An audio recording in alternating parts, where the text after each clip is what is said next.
الله نور السماوات والأرض مثل نوره كمشكاة فيها مصباح. بسم اللہ الرحمن الرحیم اللہم صل علی محمد النبی الأمی وعلی آلہ وسلم تسلیما. معجزات نبوی صلی اللہ علیہ وسلم کا انسائکلوپیڈیا. اس کتاب میں نبی اکرم صلی اللہ علیہ وسلم کا اخلاق کا تذکرہ چل رہا تھا، اور اس باب کے اندر نبی پاک صلی اللہ علیہ وسلم کے جو اخلاق تھے اور آپ صلی اللہ علیہ وسلم کے جو صفات تھے اور آپ صلی اللہ علیہ وسلم کا جو دعوت دینے کا طریقہ تھا، اور آپ صلی اللہ علیہ وسلم کی امت کا جو تذکرہ پچھلی کتابوں میں بھی آیا، اور اسی کے متعلق دوسری حدیثیں بھی جو ہے اس میں بیان کی گئی. اب اس کے آگے کا سلسلہ پڑھا جا رہا ہے. یہ تمام اعزازات امت محمدیہ نے کہاں سے حاصل کیا؟ ان فضائل کو، یعنی اس امت کی جتنے فضائل ہیں، ان فضائل کو عطا کرنے والی ہستی، ان فضائل کو عطا کرنے والی ہستی، ان فضائل کو سکھانے والی ہستی، اور ان فضائل کا حکم دینے والی ہستی محمد رسول اللہ صلی اللہ علیہ وسلم کی ہستی ہے. رسول اکرم صلی اللہ علیہ وسلم کی بعثت سے قبل یہ لوگ کسی سابق کتاب کے متبع نہیں تھے، جس کی تکمیل کے لیے محمد صلی اللہ علیہ وسلم تشریف لائے. جیسا کہ عیسیٰ علیہ السلام تورات کی باقی ماندہ شریعت کے لیے تشریف لائے. چنانچہ عیسیٰ علیہ السلام کے متبعین کے علوم و فضائل بعض تورات سے، بعض زبور سے، بعض پیشن گوئیوں سے، بعض خود عیسیٰ علیہ السلام سے، بعض ان کے حوارین سے، اور بعض ان حواریوں کے حواریوں سے ماخوذ ہیں. علاوہ ازیں حضرت عیسیٰ علیہ السلام کے پیروکاروں نے فلاسفہ اور دیگر متکلمین کے کلام سے بھی مدد حاصل کی ہے. اس طرح جب انہوں نے عیسائی مذہب کو تحریف کر دیا، یعنی اس میں چینجز کر دیے، تو انہوں نے عیسیٰ علیہ السلام کے دین میں کفار کے ایسے ایسے امور کو داخل کر دیے جو خود ان کے دین کے مخالف ہیں. لیکن امت محمدیہ صلی اللہ علیہ وسلم آپ صلی اللہ علیہ وسلم سے قبل کوئی کتاب نہیں پڑھتی تھی، بلکہ ان میں سے اکثر لوگ موسیٰ، عیسیٰ اور داؤد علیہم السلام اور ان پر نازل شدہ کتابوں تورات و انجیل اور زبور پر ایمان تک بھی نہیں رکھتے تھے.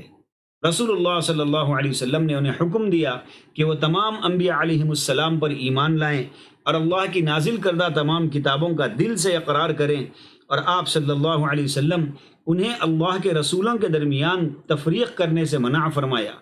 اللہ تعالیٰ نے محمد صلی اللہ علیہ وسلم کی لائی ہوئی کتاب قرآن کریم میں فرمایا: قولوا آمنا باللہ وما انزل الینا وما انزل الی ابراہیم واسماعیل واسحاق ویعقوب والاسباط وما اوتی موسیٰ وعیسیٰ وما اوتی النبیون من ربهم لا نفرق بین احد منهم ونحن له مسلمون فإن آمنوا بمثل ما آمنتم به فقد اهتدوا وإن تولوا فإنما هم في شقاق فسيكفيكهم الله وهو السميع العليم. سورہ بقرہ کی 136 سے 137ویں، 136 سے 137ویں آیت ہے. ترجمہ: اے مسلمانوں، تم سب کہو کہ ہم اللہ پر ایمان لائے اور اس چیز پر بھی جو ہماری طرف اتاری گئی، اور جو چیز ابراہیم، اسماعیل، اسحاق، یعقوب علیہم السلام کو اور ان کی اولاد پر اتاری گئی، اور جو کچھ اللہ کی جانب سے موسیٰ اور عیسیٰ علیہم السلام اور دوسرے انبیاء علیہم السلام دیے گئے، ہم ان میں سے کسی کے درمیان فرق نہیں کرتے. ہم اللہ کے فرمانبردار ہیں. اگر وہ تم جیسا ایمان لائیں تو ہدایت پائیں، اور اگر منہ موڑیں تو وہ صریح اختلاف میں ہیں. اللہ تعالیٰ ان سے عن قریب آپ کی کفایت کرے گا، اور وہ خوب سننے اور جاننے والا ہے. ایک دوسری جگہ اللہ تعالیٰ نے فرمایا: آمن الرسول بما انزل الیہ من ربہ والمؤمنون کل آمن باللہ وملائکتہ وکتبہ ورسلہ لا نفرق بین احد من رسلہ وقالوا سمعنا واطعنا غفرانک ربنا والیک المصیر لا یکلف اللہ نفسا الا وسعها لها ما کسبت وعلیہا ما اکتسبت. یہ سورہ بقرہ کی آخری آیات ہیں، جس کا ترجمہ ہے: رسول ایمان لایا اس چیز پر جو اس کی طرف اللہ تعالیٰ کی جانب سے اتری، اور مومن بھی ایمان لائے. یہ سب اللہ تعالیٰ اور اس کے فرشتوں پر اور اس کی کتابوں پر اور اس کے رسولوں پر ایمان لائے. اس کے رسولوں میں سے کسی میں ہم تفریق نہیں کرتے. انہوں نے کہہ دیا کہ ہم نے سنا اور اطاعت کی. ہم تیری بخشش طلب کرتے ہیں، اور اے ہمارے رب، اور ہمیں تیری ہی طرف لوٹنا ہے۔ اللہ تعالیٰ کسی جان کو اس کی طاقت سے زیادہ تکلیف نہیں دیتا، جو نیکی وہ کرے وہ اس کے لیے، اور جو برائی وہ کرے وہ اس پر ہے۔ امت محمدیہ صلی اللہ علیہ وسلم دین میں کوئی بھی چیز حلال نہیں ٹھہراتی جس کو آپ صلی اللہ علیہ وسلم نہیں لائے ہیں، اور کوئی بدعت ایجاد نہیں کرتی جس کے متعلق اللہ تعالیٰ نے دلیل نہیں اتاری ہو، اور دین میں کوئی اضافہ نہیں کرتی جس کی اجازت اللہ تعالیٰ نے نہیں دی ہے۔ لیکن اللہ تعالیٰ نے جن گزشتہ نبیوں اور امتوں کے متعلق انہیں بتایا ہے وہ اس پر یقین رکھتے ہیں، اور اہل کتاب ان کی شریعت کے موافق جو کچھ انہیں بتاتے ہیں وہ اس کی تصدیق کرتے ہیں، اور جس چیز کا صدق و کذب انہیں معلوم نہیں ہے، یعنی سچائی اور جھوٹی باتیں انہیں معلوم نہیں ہیں، وہ اس سے رک جاتے ہیں، اور جس چیز کے بارے میں وہ جانتے ہیں کہ یہ باطل ہے تو اس کو جھٹلا دیتے ہیں۔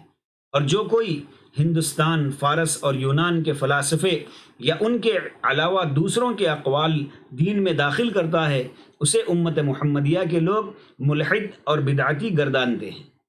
یہی وہ دین ہے جس پر اصحاب رسول صلی اللہ علیہ وسلم اور تابعین تھے، اور یہی وہ دین ہے جس پر ائمہ تھے جن کا امت میں ذکر خیر ہے، اور اسی پر مسلمانوں کی اکثر جماعتیں ہیں۔ جو کوئی اس دائرے سے نکلے گا وہ جماعت کے نزدیک مذموم اور بے وقعت ہوگا۔ اہل سنت والجماعت کا یہی مذہب رہا ہے جو قیامت تک غالب رہنے والے ہیں، اور جن کے بارے میں رسول اللہ صلی اللہ علیہ وسلم کا فرمان ہے کہ میری امت کا ایک گروہ برابر حق پر غالب رہے گا۔ ان کی مخالفت کرنے والے اور انہیں بگاڑنے والے انہیں نقصان نہیں پہنچا سکیں گے یہاں تک کہ قیامت آ جائے گی۔ یہ صحیح بخاری کی روایت ہے۔ یہ اصل دین جو عموماً تمام انبیاء اور خصوصاً محمد صلی اللہ علیہ وسلم کا دین ہے، اس پر متفق ہونے کے باوجود چند مسلمان اختلاف کرتے ہیں، اور جو بھی اس اصل دین میں اختلاف کو ہوا دیتا ہے وہ مسلمانوں کی نظر میں مذموم اور ملحد قرار پاتا ہے۔ مسلمان نصارہ کی طرح نہیں ہیں جنہوں نے دین میں بدعات کو گھڑ لیا، جسے ان کے اکابر علماء اور عابدوں نے رواج دیا، ان کے بادشاہوں نے اس کے لیے جنگیں کی، اور ان کے عوام نے اسے اختیار کیا۔ عیسائی مذہب ایک گھڑا ہوا ہے، یعنی خود ساختہ، کئی چیزیں اس میں اپنی طرف سے ڈالی ہوئی ہیں۔ وہ ایسا دین ہے، نہ تو وہ مسیح علیہ السلام کا دین ہے اور نہ ہی ان کے علاوہ کسی نبی کا۔ اللہ تعالیٰ نے اپنے رسولوں کو نفع بخش علم اور عمل صالح دے کر مبعوث فرمایا۔ جس نے ان کی پیروی کی اسے دنیا و آخرت دونوں کی کامیابی نصیب ہو گئی، اور جس نے ان کے علم و عمل کو اپنانے میں کوتاہی سے کام لیا وہ بدعت کے گرداب میں جا پھنسا۔ جب اللہ تعالیٰ نے محمد صلی اللہ علیہ وسلم کو ہدایت اور دین حق کے ساتھ مبعوث فرمایا تو آپ کی امت کے مسلمانوں نے اسے ہاتھوں ہاتھ لیا۔ ہر وہ مفید علم اور عمل صالح جس پر امت محمدیہ صلی اللہ علیہ وسلم قائم ہے اسے مسلمانوں نے اپنے نبی سے حاصل کیا، جیسا کہ ہر عقل مند شخص پر یہ بات آیا ہے کہ آپ صلی اللہ علیہ وسلم کی امت تمام امتوں سے جملہ فضائل علمیہ و عملیہ میں اکمل ہے، اور یہ بات بھی معلوم ہے کہ جز یعنی متعلم میں ہر کمال کا پایا جانا اس بات کی دلیل ہے کہ اصل یعنی معلم ہر طرح سے کامل و اکمل ہے۔ اس سے معلوم ہوا کہ محمد صلی اللہ علیہ وسلم علم اور دین کے اعتبار سے تمام لوگوں میں کامل و اکمل تھے، اور یہ تمام امور آپ صلی اللہ علیہ وسلم کو اس قول انی رسول اللہ الیکم جمیعا، یعنی میں تم سب کی طرف اللہ کا رسول ہوں، میں صادق ہونے کو واجب قرار دیتے ہیں۔ آپ صلی اللہ علیہ وسلم جھوٹے یا جھوٹ گھڑنے والے نہ تھے، اس لیے کہ اس قول کا قائل اگر سچا ہے تو یہ بات عیاں ہو جاتی ہے کہ وہ لوگوں میں فضل و کمال کا پیکر ہے، اور اگر وہ اپنے قول میں جھوٹا ہے تو پھر اس کا صریح مطلب یہ ہے کہ وہ شخص شر و فساد کا مجسمہ ہے، اور آپ کے علم و دین میں جو کچھ بھی مذکور ہے وہ شر و خباثت اور جہالت کے مخالف ہے۔ چنانچہ یہ بات روز روشن کی طرح عیاں ہو گئی کہ آپ صلی اللہ علیہ وسلم علم اور دین کے اعلیٰ منصب پر فائز ہیں، جس سے یہ بات ماننی لازم آئی کہ آپ اس قول انی رسول اللہ الیکم جمیعا میں بالکل صادق یعنی سچے تھے۔ کیوں کہ جو سچا نہیں ہوگا وہ یا تو جان بوجھ کر جھوٹ بولنے والا ہوگا یا خطا کار ہوگا۔ اس طرح اول الذکر یعنی جھوٹا شخص ظالم اور ٹیڑھی راہ اختیار کرنے والا ہوگا، اور ثانی الذکر یعنی خطا کار جاہل اور گمراہ ہوگا۔ یہاں پر آپ صلی اللہ علیہ وسلم کے اخلاق میں سے ایک جو ہے آپ صلی اللہ علیہ وسلم کی جو خوبی تھی اس کو بھی بیان کیا گیا ہے۔ اللہ تعالیٰ نے اپنے نبی کو کذب یعنی جھوٹ، وہ خطا یعنی غلطی سے بالکل پاک رکھا۔ محمد صلی اللہ علیہ وسلم کا علم جہالت کے اور آپ صلی اللہ علیہ وسلم کا کمال دین عمدن جھوٹ کے منافی ہے۔ آپ صلی اللہ علیہ وسلم کا علم حقیقی سے متصف ہونا اس بات کی توثیق ہے کہ آپ نہ تو جان بوجھ کر جھوٹ بولتے تھے اور نہ ہی انجانے میں کبھی آپ سے جھوٹ سرزد ہوا، اور جب آپ صلی اللہ علیہ وسلم میں نہیں آپ صلی اللہ علیہ وسلم سے کبھی جھوٹ سرزد ہوا، اور جب آپ صلی اللہ علیہ وسلم میں یہ دونوں چیزیں نہ پائی گئیں تو یہ فیصلہ قرار پایا کہ آپ صلی اللہ علیہ وسلم سچے عالم تھے۔ اسی لیے اللہ تعالیٰ نے آپ کو ان دونوں امر سے منزہ اور پاک قرار دیتے ہوئے فرمایا وَالنَّجْمِ إِذَا هَوَى مَا ضَلَّ صَاحِبُكُمْ وَمَا غَوَى وَمَا يَنطِقُ عَنِ الْهَوَى إِنْ هُوَ إِلَّا وَحْيٌ يُوحَىٰ، جس کا ترجمہ ہے، یہ سورہ نجم کی آیت نمبر 1 سے 4 تک ہے، جس کا ترجمہ ہے قسم ہے ستارے کی جب وہ گرے کہ تمہارے ساتھی نے نہ راہ گم کی ہے نہ وہ ٹیڑھی راہ پر ہے، اور نہ وہ اپنی خواہش سے کوئی بات کہتے ہیں،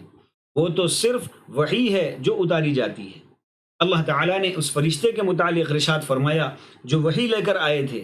إِنَّهُ لَقَوْلُ رَسُولٍ كَرِيمٍ ذِي قُوَّةٍ عِندَ ذِي الْعَرْشِ مَكِينٍ مُطَاعٍ ثَمَّ أَمِينٍ۔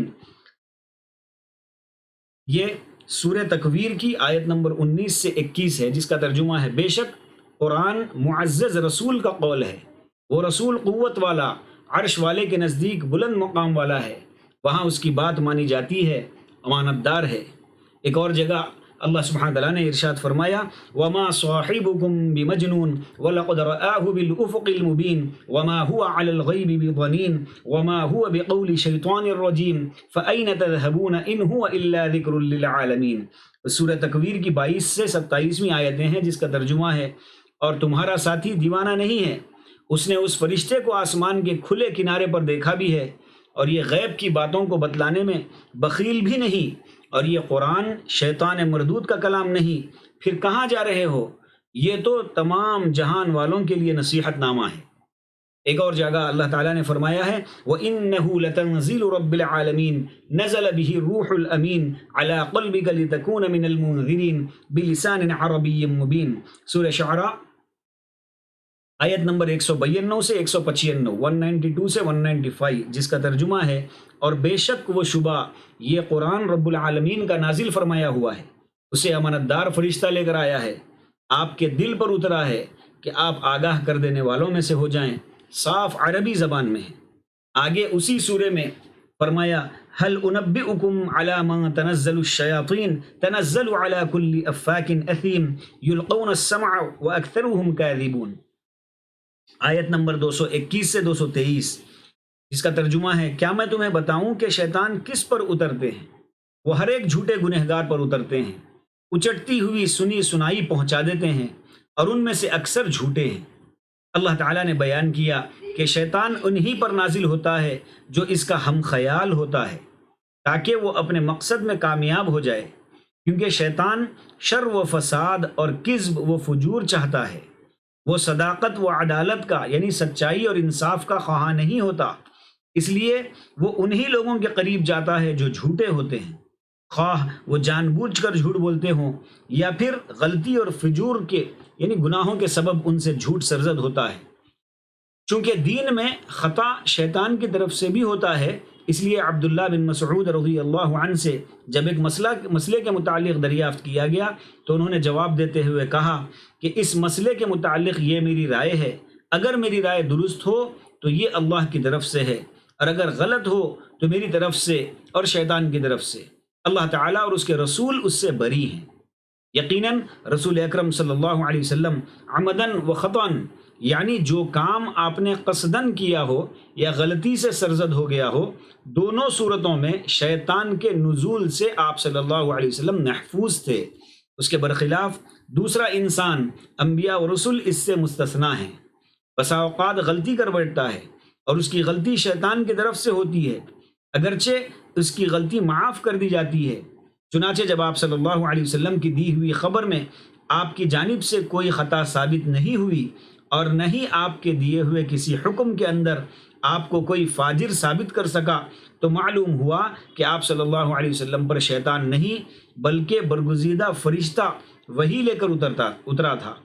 اسی لیے ایک دوسری آیت میں نبی کریم صلی اللہ علیہ وسلم کے متعلق اللہ تعالیٰ نے یہ فرمایا، إِنَّهُ لَقَوْلُ رَسُولٍ كَرِيمٍ وَمَا هُوَ بِقَوْلِ شَاعِرٍ قَلِيلًا مَا تُؤْمِنُونَ وَلَا بِقَوْلِ كَاهِنٍ قَلِيلًا مَا تَذَكَّرُونَ تَنزِيلٌ مِّن رَّبِّ الْعَالَمِينَ۔ سورہ حاقہ کی آیت نمبر 40 سے 43 یعنی 40 to 43 آیت ہے، جس کا ترجمہ ہے بے شک یہ قرآن بزرگ رسول کا قول ہے، یہ کسی شاعر کا قول نہیں، افسوس تمہیں بہت کم یقین ہے، اور نہ ہی کسی کاہن کا قول ہے، افسوس بہت کم نصیحت لے رہے ہو، یہ تو رب العالمین کا اتارا ہوا ہے۔ امام ابن تیمیہ کا کلام یہاں پر ختم ہوا اور مذکورہ الفاظ بعینہ انہی کے ہیں۔ یہاں پر یہ حصے اول جو نبوت کے معنوی دلائل، یعنی آپ صلی اللہ علیہ وسلم کے جو معجزہ ہے معنوی دلائل، اس میں قرآن اور آپ صلی اللہ علیہ وسلم کے اخلاق اور آپ صلی اللہ علیہ وسلم کی سچائی اور آپ صلی اللہ علیہ وسلم کے صفات کا جو بیان تھا یہاں پر ختم ہوا۔ اللہ تعالیٰ اس کو قبول فرمائے۔ انشاءاللہ اگلی مجلس میں دوم حصہ پڑھا جائے گا، جس میں نبوت کے حصی دلائل، یعنی آنکھوں دیکھا جو حال تھا، لوگوں نے بھی جو دیکھے آسمانی معجزات اور زمین پر جو معجزات ہوئے ہیں آپ صلی اللہ علیہ وسلم کے ذریعے سے، ان کا بیان انشاءاللہ پڑھا جائے گا۔ اللہ تعالیٰ ہم تمام کو نبی پاک صلی اللہ علیہ وسلم سے سچی پکی محبت، عقیدت، اطاعت اور اتباع نصیب فرمائے، نبی پاک صلی اللہ علیہ وسلم کی سنتوں پر چلتے ہوئے زندگی گزارنے کی توفیق نصیب فرمائے، آپ صلی اللہ علیہ وسلم کے دست مبارک سے حوض کوثر سے جام کوثر نصیب فرمائے، اور آپ صلی اللہ علیہ وسلم کا پڑوس ہم تمام کو آخرت کی ہمیشہ کی زندگی میں نصیب فرمائے۔ وآخر دعوانا ان الحمد للہ رب العالمین۔